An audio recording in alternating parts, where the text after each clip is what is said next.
রমজানুল মুবারক মাসকে উজরত বা সওয়াবের দিক থেকে তিনটি ভাগে ভাগ করা হয়েছে। বলা হয়েছে আউয়ালুহু রহমাতুন, প্রথম ভাগে আল্লাহ রাব্বুল আলামিনের রহমত অবতীর্ণ হয়। ও আওসাতুহু মাগফিরাতুন, আর মাঝের ভাগে আল্লাহ পাক সকল বান্দাকে ক্ষমা করে দেন। ও আখিরুহু ইতকুম মিনান নার, আর শেষ ভাগে আল্লাহ পাক সকলকে দোজখ থেকে মুক্তি দিয়ে জান্নাত দান করে দেন। এই কারণে আল আশরুল আওয়াখির অর্থাৎ শেষ দশক প্রসঙ্গে আজকের আলোচ্য বিষয়। আল্লাহ রাব্বুল আলামিন আমাদেরকে তার পবিত্র বাণী কোরআনুল কারীম এবং আল্লাহ রাসূল সাল্লাল্লাহু আলাইহি সাল্লাম ওনার পবিত্র মুখ নিঃসৃত বাণী যে হাদিস শরীফ, তা থেকে শুনে বুঝে সকলকে ইখলাসের সাথে আমল করার তৌফিক দান করুন। এই জন্য আমরা সকলে বলি ওমা তাওফিকি ইল্লা বিল্লাহ। আল আশরুল আওয়াখির অর্থাৎ শেষ দশক, এর মধ্যে উল্লেখযোগ্য গুরুত্বপূর্ণ বিষয় হলো লাইলাতুল কদর, এবং দ্বিতীয় পর্যায়ে আমাদের আছে ইতিকাফ, তৃতীয় পর্যায়ে আছে সাদকাতুল ফিতর আদায়, চতুর্থ পর্যায়ে আমাদের আছে যাকাত প্রদান। এই সমস্ত বিষয়গুলো আল আশরুল আওয়াখিরের মধ্যে নিহিত। শুরুতেই আমরা লাইলাতুল কদর প্রসঙ্গে একটু আলোচনার প্রয়াস পাব। লাইলাতুল কদর এটি আরবি শব্দ, এতে মোট 9টা অক্ষর আছে। লাইলাতুনে আছে 4 অক্ষর, লাম ইয়া লাম গোলতা লাইলাতুন। আর আল কদর আলিফ লাম কফ দাল র 5 অক্ষর। মোট 9টি অক্ষর সমন্বয়ে লাইলাতুল কদর একটা আরবি শব্দ। এই শব্দের শাব্দিক বা আবিধানিক অর্থ সম্মানিত রাত্রি অথবা ভাগ্য নির্ধারণের রাত্রি, এটা শাব্দিক অর্থ। ইসলামী শরীয়তের পরিভাষায় লাইলাতুল কদর কাকে বলা হয় এটা আমাদের জানা দরকার। রমজানুল মুবারক মাসের শেষ দশকের যে বিজোড় রাত্রিগুলো আছে, এই বিজোড় 5টি রাত্রির মধ্যে যে কোনো একটি এমন রাত, যেই রাতে বান্দা ইবাদত করলে, যে মাসে লাইলাতুল কদর নেই, এমন 1000 মাসের চাইতেও বান্দা অধিক সওয়াব এবং ফজিলত লাভ করবে। এমন একটা মর্যাদাপূর্ণ রাতকে বলা হয় লাইলাতুল কদর। এখন লাইলাতুল কদরের গুরুত্ব এবং ফজিলত কি, এটা আমাদের বুঝতে হবে। লাইলাতুল কদরের গুরুত্ব আর ফজিলত এই যে আল্লাহ রাসূল সাল্লাল্লাহু আলাইহি সাল্লাম ঘোষণা করেছেন, মান কামা ফি লাইলাতিল কদরি গুফিরা লাহু মা তাকাদ্দামা মিন জামবিহি। কেউ লাইলাতুল কদরে ইখলাসের সাথে সবের নিয়াতে ইবাদত বন্দেগীতে যদি উদযাপন করে, তাহলে আল্লাহ রাব্বুল আলামিন তাকে 1000 মাসের চেয়েও ইবাদত বন্দেগীর বেশি সওয়াব দান করবেন। এখন এই যে লাইলাতুল কদর 1000 মাস অর্থাৎ 83 বছর 4 মাস। আমরা সবাই জানি আরবিতে 1 থেকে 100 পর্যন্ত, যেটাকে মিয়াতুন বলা হয়, এবং হাজারের আরবি আলফুন। এছাড়া আলাদা কোনো শব্দ আর বড় কোনো সংখ্যা নাই। আলফুন হলো শেষ শব্দ। এখন যদি কেউ 1 লক্ষর আরবি করতে চায়, তো বলতে হবে যে আলফুন আলফুন মানে 100,000, মানে ডবল আলফুন আলফুন বলতে হবে, অর্থাৎ আলফুনের পরে আর শব্দ নেই। ঠিক বাংলাতেও আমরা যদি সংখ্যা দেখতে যাই, আছে হাজার, আছে লক্ষ, তারপরে আছে কোটি। কোটির বেশি বড় কোনো বাংলাতে সংখ্যা নেই। 100 কোটি, 300 কোটি, 1000 কোটি, ওই কোটি লাগবেই। কিন্তু ইংরেজিতে যদি দেখতে যাই, তাহলে আছে মিলিয়ন, বিলিয়ন, ব্রিটিশ বিলিয়ন, মানে আরো বড় রকমের কিন্তু সংখ্যা আছে, কতটুকু খেয়াল করিয়েন। তাই আরবি ভাষায় আলফুন এই সংখ্যার চাইতে বড় কোনো সংখ্যা নাই, এটা বুঝতে হবে কিন্তু। তাই আল্লাহ পাক সবচাইতে বড় সংখ্যাটা উল্লেখ করে বান্দাকে বলতেছেন যে বান্দা, আমি তোমাদেরকে এমন একটা রাত দিয়েছি, এই রাতে যদি তোমরা অকৃত্রিম ভাবে আমি আল্লাহ রাব্বুল আলামিনের ইবাদতে রাতটা উদযাপন করো, তাহলে যেই মাসে লাইলাতুল কদর নাই এমন 1000 মাস যদি কেউ ইবাদত বন্দেগী করে যে সওয়াব হবে তার চাইতে অধিক সওয়াব হবে। আমরা সবাই জানি ইংরেজিতে ডিগ্রি হলো 3 প্রকার, পজিটিভ ডিগ্রি, কম্পারেটিভ ডিগ্রি আর সুপারলেটিভ ডিগ্রি। আমরা জানি সবচাইতে যেটা উত্তম এটাকে বলা হয় সুপারলেটিভ ডিগ্রি। তো লাইলাতুল কদরে খয়রুন, এই যে খয়রুন শব্দটা আছে, যারা আরবি জানেন তারা ভালো বুঝবেন, এটা হলো ইসমে তফজিলের শব্দ। আর ইসমে তফজিল 3 ভাবে ব্যবহৃত হয়। পজিটিভ ডিগ্রিকে বলা হয় তাফজিল বা নাফসুহু, আর কম্পারেটিভ ডিগ্রিকে বলা হয় তাফজিলে বাজ, আর সুপারলেটিভ ডিগ্রিকে বলা হয় তাফজিলুল কুল্লি। এটা হলো আরবি ভাষা। তাই সুপারলেটিভ ডিগ্রি দিয়ে আল্লাহ পাক বলতেছেন যে 1000 মাসে যত ইবাদত বন্দেগী করা হবে তার চাইতে অনেক অনেক অনেক গুণ বেশি সব তোমরা পাবে। এটা সুপারলেটিভ ডিগ্রি দিয়ে খয়রুন শব্দে উল্লেখ করে আল্লাহ পাক বান্দাকে জানাই দিয়েছেন। এগুলো আমাদের জানার বিষয়, এগুলো আমাদের জানতে হবে। কেন এত সওয়াব আল্লাহ পাক কেন দিবেন, কি গরজ, এটা বুঝতে হবে আমাদের। আল্লাহ রাসূল সাল্লাল্লাহু আলাইহি ওয়াসাল্লাম তিনি একদিন সাহাবীদের মজলিসে বসে আছেন, তো 4 জন আবেদের কথা উল্লেখ করা হলো। এই 4 জন আবেদ প্রত্যেকেই 80 বছর করে ইবাদত করেছেন এবং এরা খুব নেককার বান্দা, 80 বছরের মধ্যে একটা গুনাহও করেনি, শুধু নেকির কাজ করেছে।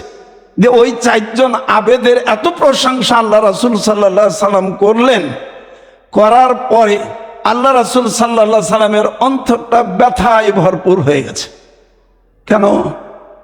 বনি ইসরাইল গোত্রের 4 জন আবেদ একটাও গুনাহ করেনি, আরে এত নেকি করেছে, তাইলে বুঝি আমার উম্মতের আগে হয়তো তারা বেহেশত চলে যাবে নাকি? তা আমার উম্মতের কি দশা হবে? এই যে মনে একটা ব্যথা।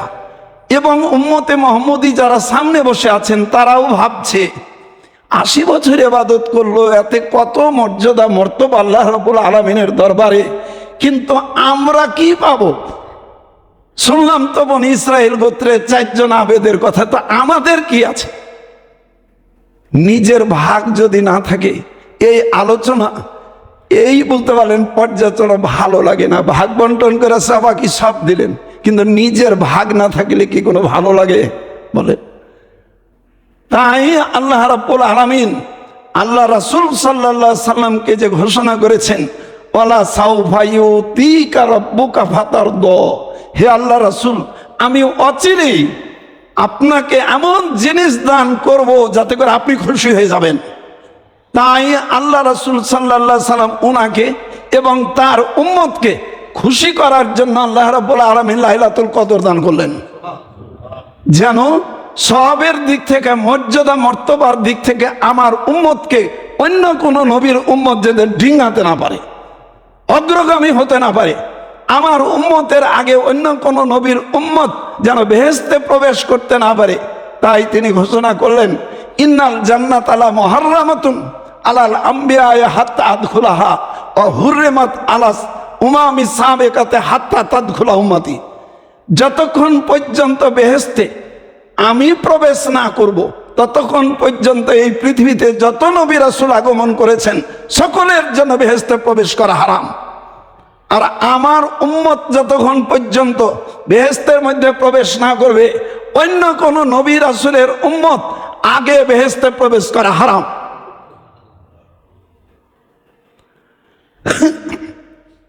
এইবার তাফসীর ইবনে কাসিরের মধ্যে আর একটি ঘটনাকে উল্লেখ করেছেন।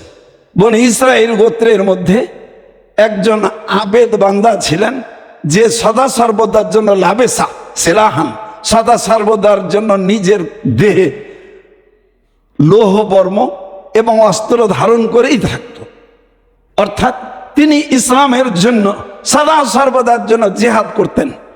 এই অবস্থায় তিনি 1000 মাস তিনি জিহাদ করেছেন। এটা তো কঠিন ব্যাপার, 1000 মাস জিহাদ করেছেন। তাহলে দিনের জন্য 1000 মাস যদি জিহাদ করে, ওই লোকটার মর্যাদার মর্তবা আল্লাহ পাকের দরবারে কত বেশি হতে পারে। তাই উম্মতে মুহাম্মদী যারা আমার রাসূল সাল্লাল্লাহু আলাইহি সাল্লামের উম্মত আছেন, তাদের আয়ু কতটুকু হবে, কতটুকু হবে?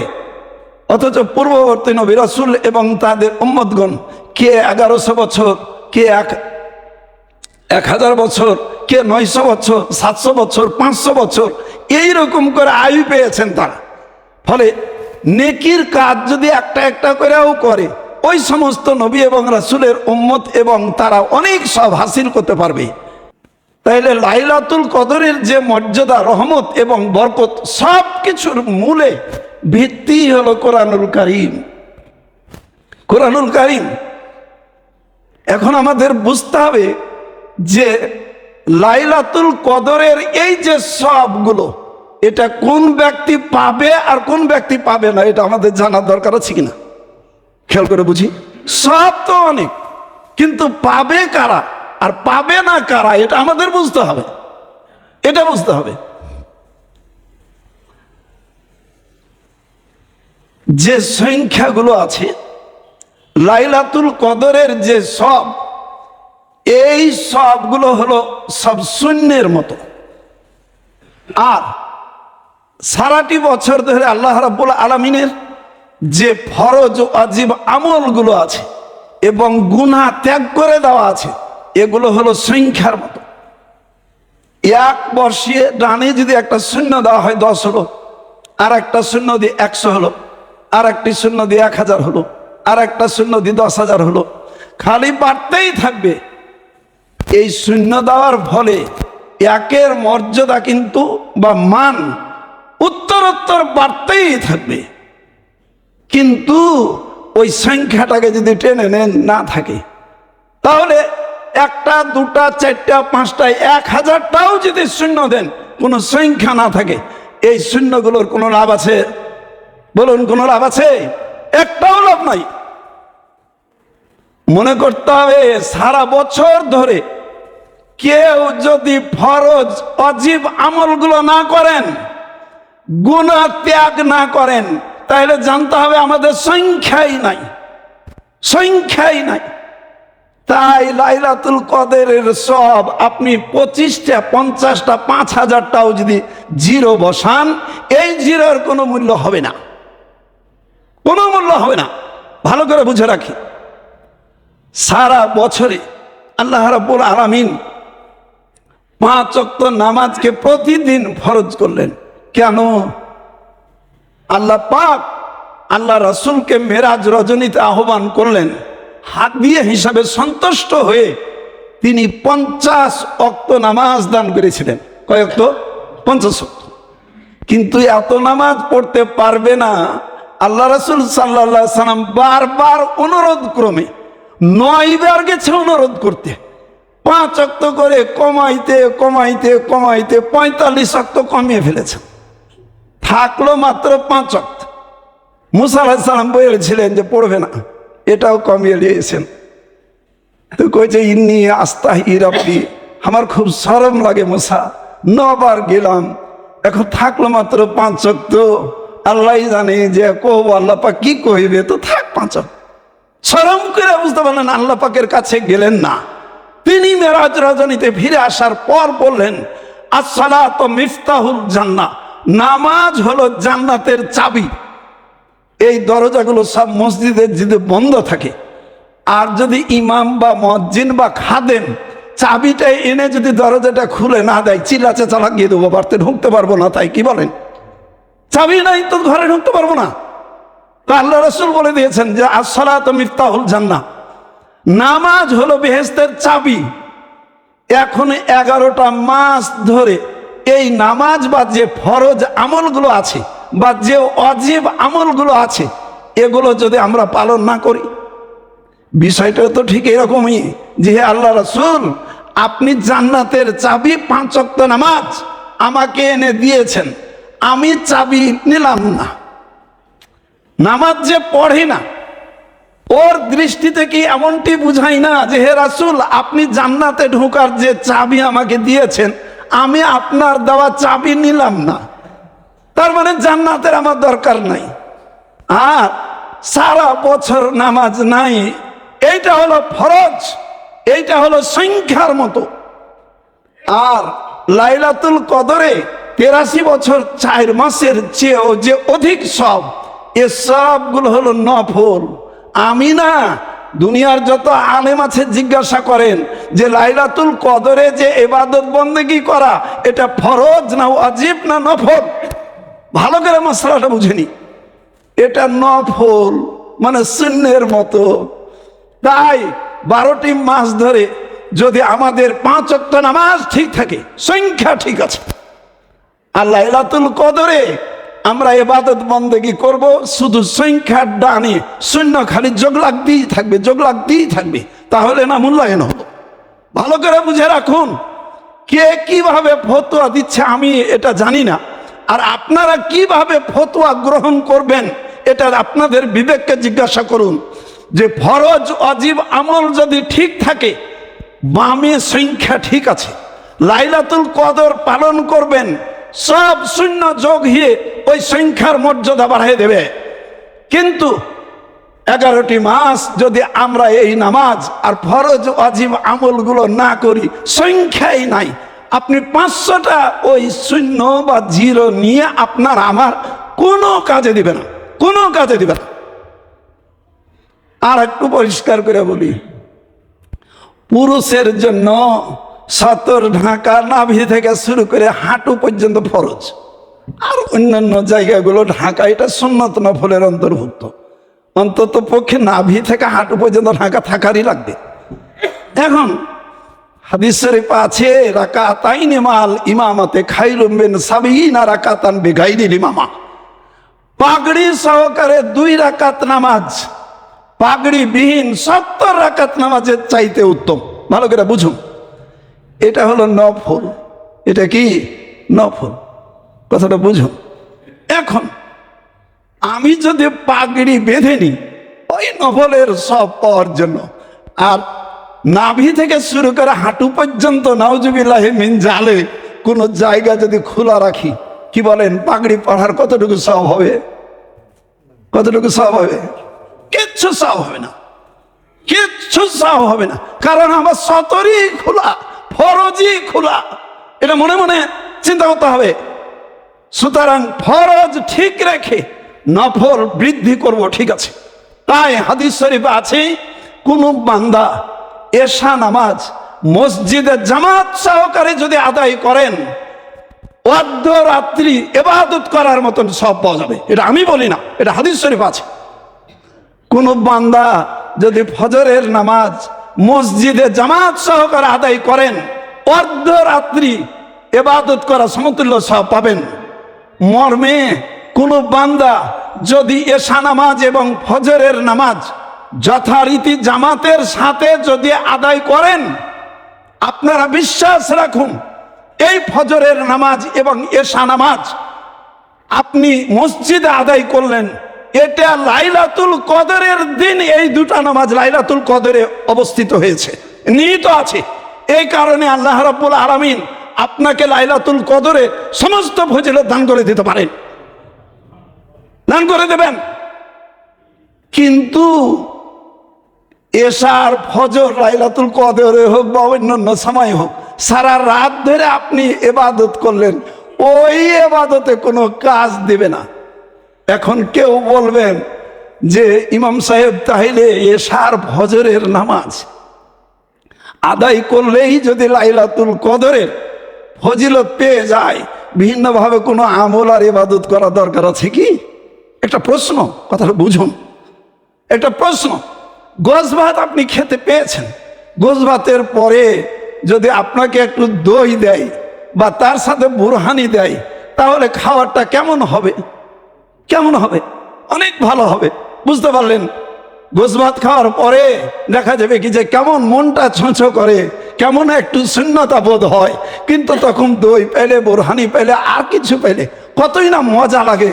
তাই মূল খাওয়ার ঠিক আছে ফরজগুলো, এর পরে আপনি অতিরিক্ত হিসেবে লাইলাতুল কদরে ওই নিয়তে আপনি যদি 2 রাকাত নামাজ পড়েন, আপনি যদি 1 পৃষ্ঠা কোরআন শরীফ পড়েন, আপনি যদি 10টা মিনিট জিকির করেন ইত্যাদি কোনোভাবে যদি পালন করেন, আল্লাহ রাব্বুল আলামিন আপনার আমল নামায় ওই মূল ইবাদতের সাথে অতিরিক্ত ইবাদত হিসেবে উহুদ পর্বতের চাইতেও বেশি করে সবকে আমল নামায় দান করে দেবেন। লাইলাতুল কদরের তো ব্যাখ্যা এটাই, কিন্তু দুঃখের বিষয় কি বলবো, লাইলাতুল কদরের কথা যখন আমরা আলোচনা করি তখন আমরাই যারা আলোচক এবং ইমাম সাহেব আছি, উপস্থাপন করতে গিয়েই আহকামের কোনো খেয়াল থাকে না, কোনটা কোন কদরের আহকাম এই বিষয়ে একটা স্বচ্ছ ধারণা দেওয়ার জন্য কিছু এলেম লাগে, কিছু কালাম লাগে। আসলে গড়িমসি সাধারণ মানুষের কাছে না, গড়িমসি এটা আমাদের পক্ষ থেকেই হয় উপস্থাপন করতে গিয়ে, এটা বুঝতে হবে আমাদের। তাই এই যে লাইলাতুল কদরের যে বিষয়টা, এটা প্রত্যেকটা বান্দার জন্য এতই জরুরি। সুতরাং আমাদেরকে মনে রাখতে হবে যে এই লাইলাতুল কদরের ফজিলত একমাত্র ওই বান্দা লাভ করতে পারবেন যিনি 11টি মাস ধরে ফরজ ওয়াজিব ত্যাগ করেননি, 11টি মাস ধরে যিনি গুনাহের পথ ত্যাগ করেছেন, একমাত্র তার জন্য। আমরা সারা বছর ধরে যদি গুনাহকে ত্যাগ করতে না পারি, ফরজ ওয়াজিবকে ত্যাগ করে আমরা যদি জাহান্নামে চলে যাই, আর 60 বছরের আয়ুতে 45 বছরে আমরা যদি 45টা সবে কদরে সব পেয়ে যাই, জাহান্নামে গিয়া ফরজ ওয়াজিব ত্যাগ করায় আর গুনার কাজ না ছাড়াই জাহান্নামে গিয়ে বসে থাকবো, আর 45 বছরে 45টা সবে কদরে সব নিয়ে আমাদের লাভ কি হবে বলেন? খুব হিসাব নিকাশ মিলাইতে হবে। দুনিয়াদারি খুব বুঝি, একটা খোলা কিনতে গেলেও মাটি পাকা খোলা, কিছু না হলে এরকম করে 3টা থাপ্পড় দিয়ে কিন্তু দেখি যে খোলাটা আসলে ফাটা নাকি ভালো। ফাটা হলে তো খ্যাট করবে, তখন কিনবো না, আর যদি ভালো হয় খং খং করবে, তখন তো আমাদের হুঁশ দিশা সব ঠিক আছে মনে করে রাখুন। আর আমার এই কথাকে যে কোনো আলেমের সাথে যাচাই করে দেখবেন যে ফরজ ওয়াজিব ত্যাগ করাই আর গুনার কাজ না ছাড়াই দোজকে গিয়ে বসে থাকবো, আর 45 বছরের সবে কদরের সব নিয়ে লাভ কি? এটা আমি বলেছি, যাচাই করে দেখবেন। তাই আল্লাহ রাব্বুল আলামিন আমাদেরকে ওই ফরজ ওয়াজিব যার আছে ঠিক থাকবে, আমরা যদি সামান্যতম সবে কদরের নিয়াতে একটু যদি ইবাদত বন্দেগী করি, আল্লাহ রাব্বুল আলামিন আমাদের ওপর যার পর নাই খুশি হয়ে যাবেন। এই জন্য রমজানুল মুবারক মাস যে আমাদের দান করেছেন, এর সব যে আমাদের জন্য দরকার, এইটাকে পূরণ করবে এইভাবেই কিন্তু আমাদের পালন করা উচিত। কবে লাইলাতুল কদর, কবে লাইলাতুল কদর এটা আমাদের বুঝতে হবে।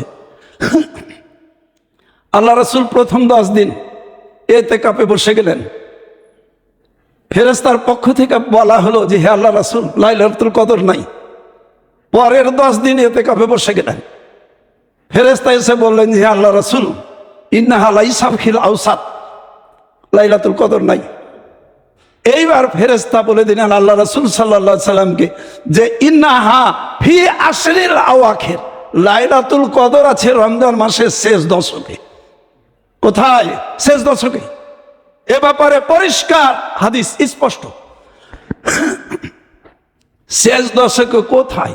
আবু দাউদ শরীফের হাদিসে 21 তারিখ অর্থাৎ 20 তারিখ দিবাগত রাত্রে হইতে পারে।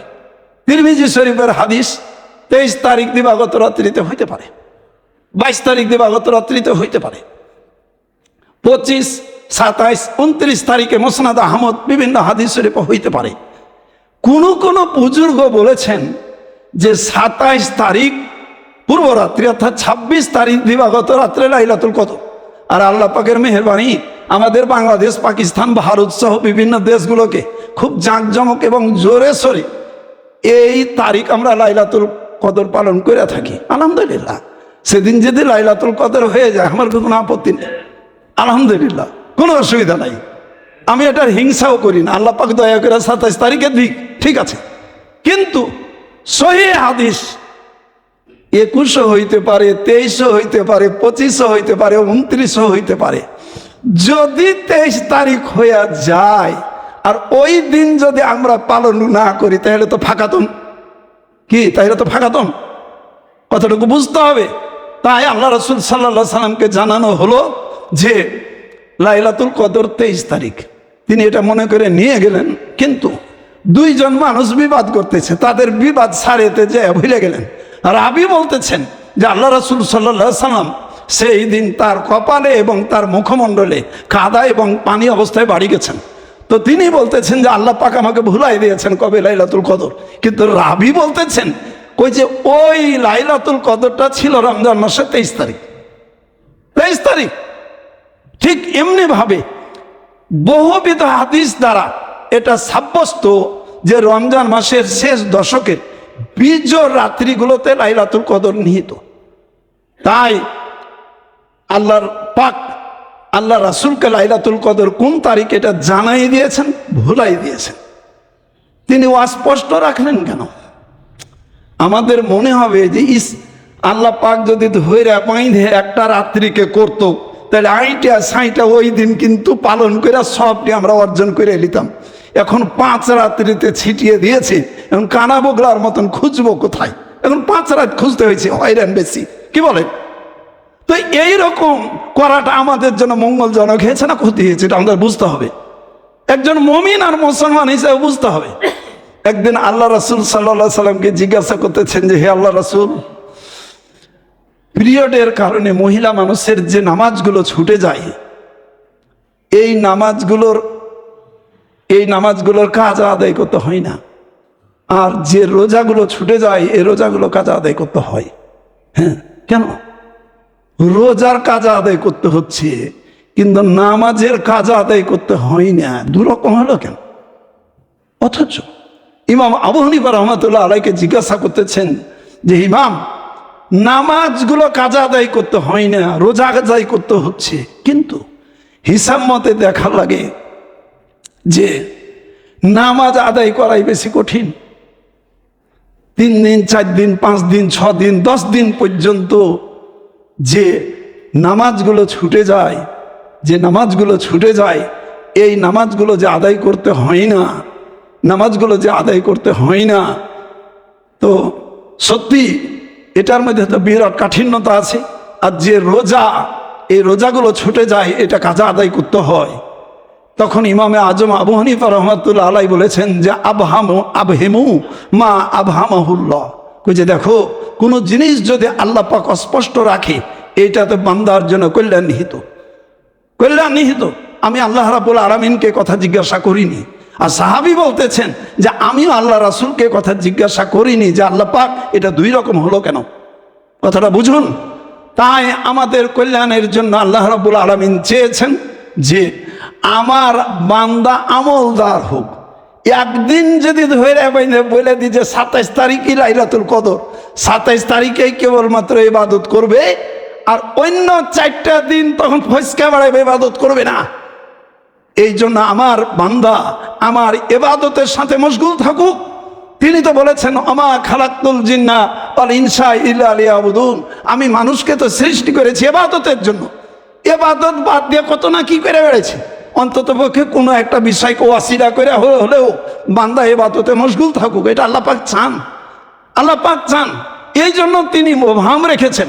দেখেন না, লাইলাতুল কদরের এই সব শুনে এক শ্রেণীর কিছু যুবক ছেলে পেলে কিছু বুঝতে পারি রেগুলার মুসল্লি কইছে যে 83 বছর 4 মাসে যখন সব পেয়ে যাবো, কি হলে এমন 11টা মাস ইবাদত বন্দেগী কইরা না কইরা যাবো যে সেই দিন লাইলাতুল কদরও পালন করবো, গোশ ভাত দিয়ে মসজিদে তো ডেকচি ভরা খাবারও খেতে পাবো, অসুবিধা কি আছে? 11 মাস ধরে যে মুসল্লির পাত্তা পাওয়া যায় না, এই লাইলাতুল কদরে গোস্তের লোভে আইসা ঘটা ছানি ঠিক থাকে না। আসলে কি লাইলাতুল কদর তার জন্য? তার জন্য নয়, কিন্তু ও তো বুঝে না, ও তো জাহিল। ওই ইমামও বুঝায়নি যে ফরজ ওয়াজিব 11 মাস যদি না থাকে তাহলে ওই লাইলাতুল কদরের ইবাদত আর গোছভাত কোনো কাজে দিবে না। আর দেখেন না, অন্যান্য দিন মুসল্লির কোনো খবর নাই, আর যত নামাজি বেনামাজি রেগুলার ইরেগুলার সমস্ত মানুষ লাইলাতুল কদরে এমন ভিড় যে নিয়মিত যে মুসল্লিরা ওরা প্রথম কাতারে জায়গা পায় না, মসজিদের বাইরে খাড়া হইতে হয়। কি বলেন, হয় না? এটাই তো বাস্তব অবস্থা। কিন্তু আমরা তো বুঝে উঠতে পারিনি যে লাইলাতুল কদর কি জিনিস। তাই লাইলাতুল কদর শেষ বিজোর 5 রাত্রিতে আমরা অন্তত পক্ষে এশা নামাজ, ফজর নামাজ মসজিদের জামাতে তো পড়বই, খালি নিয়াত করে চোখটা বন্ধ করে সুবহানাল্লাহ, আলহামদুলিল্লাহ, লা ইলাহা ইল্লাল্লাহু, আল্লাহু আকবার 10টা মিনিটকে পড়তে পারবো না? কি বলেন, 10টা মিনিট পড়তে পারবো না? কোরআন শরীফ যারা পড়তে পারি তারা একটা পাতা একটু কি কোরআন শরীফ পড়তে পারবো না? কি বলেন, পারবো না? আমরা ওই রাত্রে হাসবুনাল্লাহু নি'মাল ওয়াকিল, নি'মাল মাওলা, নি'মান নাসির, আমরা কি এতটুকু বলতে পারবো না? ওই রাতের জন্য আল্লাহ রাসূল বলে দিয়েছেন যে হ্যাঁ আমার উম্মতেরা তোমরা বলো আল্লাহুম্মা ইন্নাকা আফুউন তুহিব্বুল আফওয়া ফাফু আন্নি। আমরা এই তাসবিহটাকে 100 বার বলতে পারবো না? কি বলেন? তাই অন্তত ঘুম পেড়ে পেড়ে আমরা তো 24 ঘন্টার মধ্যে গোয়ারে 6 ঘন্টা করে ঘুম পেড়ে 1/4 আয়ু শেষ করে দিয়েছি। এই 5টা রাত সবে কদরের নিয়াতে 1টা ঘন্টা কি বিসর্জন দিতে পারবো না? কি বলেন? অবশ্যই।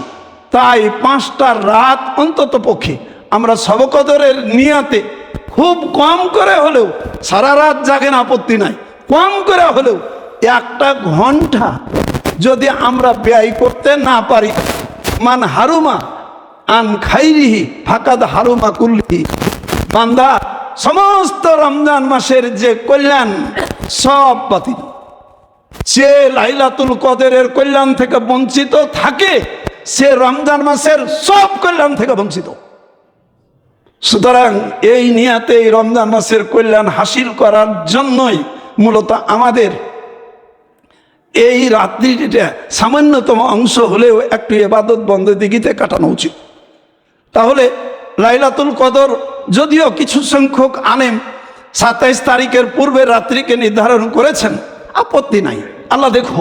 কিন্তু অন্য বিজোর রাত্রিতে যদি হয় তাহলে আমাদের নসিব থেকে যেন মাইনাস না হয়ে যায়। তাই ওই রাত্রিগুলোকেও আমাদের একটু অন্তত পক্ষে আমলে নেওয়া উচিত। এতে কাফের ব্যাপারে দুটো কথা বলতে চাই। এই লাইলাতুল কদর হয়তো বিজোর রাত্রিগুলোতে বুঝতে পারলেন পালন করলাম। আচ্ছা বলেন তো দেখি, আজকের দিন গিয়া রাত্রে একটু লাইলাতুল কদর 21-এর রাত সামনে যেটা আসছে, কিন্তু সৌদি আরবে 21-এর রাত কিন্তু বুঝতে পারলেন ওই গতটা হয়ে গেছে। সৌদি আরবের মানুষকে জিজ্ঞাসা করেন 21-এর রাত্রি কিন্তু ওরা যে রাত্রি চলে গেছে ওইটা, আমাদের এখানে ছিল এটা 20-এর রাত। তাহলে যখন আমরা 21-এ লাইলাতুল কদর পাচ্ছি 3 ঘন্টা, বুঝতে পারলেন, ওরা কিন্তু তার আগের দিনে 21-এ রাত্রি পেয়ে গেছে। অর্থাৎ আমাদের এখানে যখন জোর রাত্রি, ওদের কাছে কিন্তু আগেই বিজোর রাত্রি। আমাদের এখানে যখন বুঝতে পারলেন 19-এ রমজান, ওদের এখানে 19-এ রমজান দিবাগত রাত্রি, এটা 20-এর রাত্রি, ওদের কাছে তখন 21-এর রাত্রি। তাহলে জিবরাইল ফেরেশতা এসে ওই বিজোর রাত্রি হলোকে লাইলাতুল কদরের সব দিবে, আর আমরাকে জোর বলে কি ঘুরে চলে যাবে নাকি? কি বলেন, এটা মনে কি বলে? এই জন্য আল্লাহ রাসূল সাল্লাল্লাহু আলাইহি সাল্লাম তিনি আল আশরুল আওয়াখির শেষ 10 দিনের প্রতি গুরুত্ব আরোপ করে মসজিদে নববীতে ঢুকে গেছেন। কইছে যখন রমজানুল মোবারক মাসে 10 তারিখ আসে তখন তিনি তার কোমরকে শক্ত করে বেঁধে নেন, ও আইকাজা আহলাহু, আর পরিবার বর্গকে জাগ্রত করে দেন, এবং প্রত্যেকেই, এবং তিনি ওয়াদাখালাল মসজিদে প্রবেশ করে যান। আল্লাহ রাসূল সাল্লাল্লাহু আলাইহি সাল্লাম তিনি এই রমজানুল মোবারক মাস ফরজ হওয়ার পরে তিনি 9টা রমজান পেয়েছেন। কতটি? 9টা। একটা রমজানে উম্মুল মুমিনিন হযরত আয়েশা সিদ্দিকা রাদিয়াল্লাহু তাআলা আনহা ইতিকাফের অনুমতি চাইলেন, অনুমতি দিলেন। তারপরে হযরত হাফসা রাদিয়াল্লাহু তাআলা আনহা তিনিও একটা তাঁবু খাটিয়ে দিলেন। এরপরে হযরত জয়নব তাঁবু খাটিয়ে দিলেন। আল্লাহ রাসূল সাল্লাল্লাহু আলাইহি সাল্লাম গিয়ে যদি দেখছেন তো মসজিদে নববী সব তাঁবু তাঁবু হয়ে গেছে। ঠিক এই একজন তো অনুমতি নিল আর বাকি জনেরা সব অনুমতি দিল না। আমি রাসূল, শরীয়ত আমি পরিবর্তন করি আর আমার অনুমতি ছাড়া মসজিদ সব তাঁবু হয়ে গেল। আল্লাহ রাসূল বললেন কি যে আমার তাঁবু গুটাও গুটাও। যে আল্লাহ রাসূল সাল্লাল্লাহু আলাইহি সাল্লাম তিনি তাঁবু গুটিয়ে নিলেন, দিয়ে চলে আসলেন। আল্লাহ রাসূল সাল্লাল্লাহু আলাইহি সাল্লাম ওনাকে অনুসরণ করাই ইবাদত, এটাই শরীয়ত। সমস্ত উম্মাহাতুল মুমিনিন তাঁবু গুটিয়ে দিলেন। তাই তিনি শাওয়াল মাসে 10 দিনের ইতিকাফ কাজ আদায় করেছেন। আর 8ম হিজরি সনে ফাতে মক্কায় ব্যস্ত থাকার কারণে তার যে ইতিকাফ ছুটে গেছেন, এই জন্য জীবনের শেষ রমজান তিনি ওই 10 তারিখ থেকে আরম্ভ করে 20 দিন ইতিকাফ পালন করেছেন। অর্থাৎ আল্লাহ রাসূল সাল্লাল্লাহু আলাইহি সাল্লাম তার জীবনে একটিও রমজান ইতিকাফবিহীন কাটে নাই। আল্লাহ রাসূলের জীবনে একটা রমজান ইতিকাফবিহীন কাটেনি, ইতিকাফ ছাড়েননি। আর আমরা একটাও রমজানে ইতিকাফ পালন করতে পারিনি। আমরা উম্মত কেমন বুঝেন? যে আমল আল্লাহ রাসূল কোনো বছর ছাড়িনি, ওই আমল আমরা একটা বছর পালন করতে পারিনি। খুব ভালো উম্মত তো আমরা, কি বলেন? উত্তম উম্মত না? একটু নিজের বিবেককে জিজ্ঞেস করি। তাই এই রমজানুল মুবারক মাসে কি জোর আর কি বিজোর, লাইলাতুল কদর যেন ফসকে না যায়। তাই ইতিকাফ করা সুন্নাতে মুআক্কাদা কিফায়া। অন্তত পক্ষে প্রত্যেকটা মসজিদে কমপক্ষে একাধিক বা একজন মুসল্লি ইতিকাফ যদি পালন করেন, সকলের পক্ষ থেকে আল্লাহ পাক কবুল করবেন। কিন্তু একজনও যদি পালন না করেন, তাহলে ওই মসজিদের যত অধিবাসী আছে সকলে সুন্নাতে মুআক্কাদা কিফায়া পরিত্যাগের জন্য গুনাহগার হয়ে আল্লাহ পাকের দরবারে পুনরুত্থিত হবেন। এই জন্য ইতিকাফ সুন্নত, এটা পালন করা আমাদের উচিত। কেন পালন করবেন? উনি যদি ঘুমিয়েও থাকেন, ইবাদত। মসজিদের বাইরে থাকলে যত রকমের সব করার মতো সুযোগ আছে। যে ব্যক্তি সবের কাজগুলো করবেন, মসজিদে ইতিকাফরত ব্যক্তি যদি ঘুমান, তো ওই বাইরের নেকি করাওয়ালার সমস্ত নেকির চাইতে ইতিকাফকারীকে তার চাইতে বেশি সব দান করা হবে। এবং যিনি ইতিকাফ পালন করবেন, তিনি 2টা মকবুল হজ এবং 2টা উমরা সমতুল্য সব তিনি লাভ করবেন। তাই আল্লাহ রাব্বুল আলামিন আমাদেরকে এই ইতিকাফ পালন করার তৌফিক দান করুন, এটা আমাদের উচিত। যারা আগে ভাগে সদকাতুল ফিতর আদায় করবেন, তারা আমাদের সদকাতুল ফিতর বিভিন্নভাবে আপনারা আদায় করতে পারেন। হাদিসে 4টা বস্তুর কথা উল্লেখ আছে। যারা গমের মূল্য ধরে সদকাতুল ফিতর আদায় করবেন, তারা 40 টাকা কেজি হিসাবে 67 টাকার নিচে যদি সদকাতুল ফিতর আদায় করেন, সদকাতুল ফিতর আদায় হবে না। সুতরাং সতর্কতার জন্য আমরা মাথা পিছু খুব কমের পক্ষে 70 টাকা করে যেন আদায় করি। 1 নম্বর। এটা সবচাইতে যারা নিম্নমানের পরিবার তাদের জন্য জবের মূল্য 60 টাকা কেজি হিসাবে 3 কেজি 314 গ্রামের মূল্য 200 টাকা, তারা 200 টাকা মাথা প্রতি আদায় করবেন। খেজুরের মূল্য 420 টাকা হিসাবে 1392 টাকা প্রতিজনের জন্য আদায় করবেন। কিশমিশ 500 টাকা কেজি হিসাবে 1657 টাকা। যারা যেমন বিত্তশালী সেই অনুসারে নিজের সদকাতুল ফিতর আদায় করব। আল্লাহ পাক আমাকে কোটিপতি করেছেন, আর একজনকে কেবল সাধারণ একটা গরিব মানুষ নির্ধারণ করেছেন, বা সামান্য হয়তো কোনোভাবে হয়তো পরিবার চালায়, তাহলে ওই গরিব মানুষের ৭০ টাকা, আর আমি একজন বিত্তশালী কোটিপতি, আমিও আদায় করব ৭০ টাকা। এটা কি শরীয়তের নির্দেশ? না। এই আপেক্ষিকতা অনুসারে যারা নিম্নমানে তারা ৭০ টাকা, তার চাইতে যারা বেশি 200 টাকা, তার চাইতে যারা একটু বিত্তমান তারা 1392 টাকা, তার চাইতে যারা সবচেয়ে বেশি বিত্তমান 1657 টাকা হারে সদকাতুল ফিতর আদায় করব। ঈদের নামাজের পূর্বে যদি আমরা এটা আদায় করি, আল্লাহ পাক নিঃসন্দেহে এটা কবুল করে নেবেন। আর ঈদের নামাজের পরে যদি দেন, সাধারণ দান হিসেবে আল্লাহ পাক কবুল করা না করা এটা ঝুলন্ত অবস্থায় থাকে। আল্লাহ রাব্বুল আলামিন আমাদেরকে এই সদকাতুল ফিতর যথাসময় আদায় করা তৌফিক দান করুন।